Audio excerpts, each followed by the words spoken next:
Ramai atlet dikenal sebab medal, tapi ada yang dikenal sebab dia ubah masa depan sukan.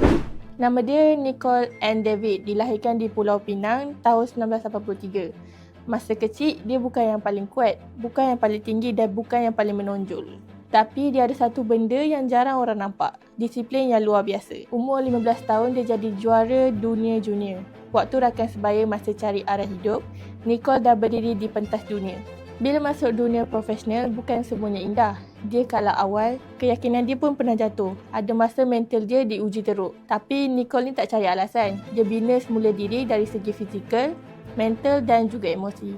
Dan dari situlah dia mula menang dalam senyap. Pada tahun 2006, Nicol jadi pemain nombor 1 dunia dan dia kekal di puncak hampir 108 bulan dan 9 kali juara dunia. Dalam sukan individu yang paling kejam, kalau mental runtuh, karier pun tamat. Tapi Nicol bertahan bukan sebab bakat semata-mata, tapi sebab konsisten dan kawalan diri. Ramai orang sangka cerita Nicol ni akan tamat bila dia bersara. Sebenarnya, di sinilah cerita dia berubah peranan.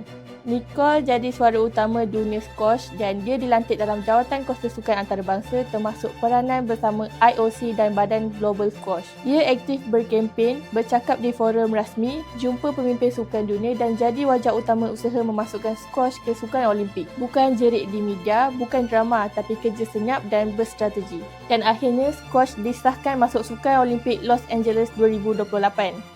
Nicol David bukan legenda sebab dia menang saja. Dia legenda sebab dia tinggalkan warisan. Dia buka pintu untuk generasi baru supaya satu hari nanti atlet squash berdiri di podium Olimpik dengan bendera Malaysia di dada. Dia bukan sekadar ratu squash, dia arkitek masa depan sukan itu sendiri. Namanya Datuk Nicol Ann David.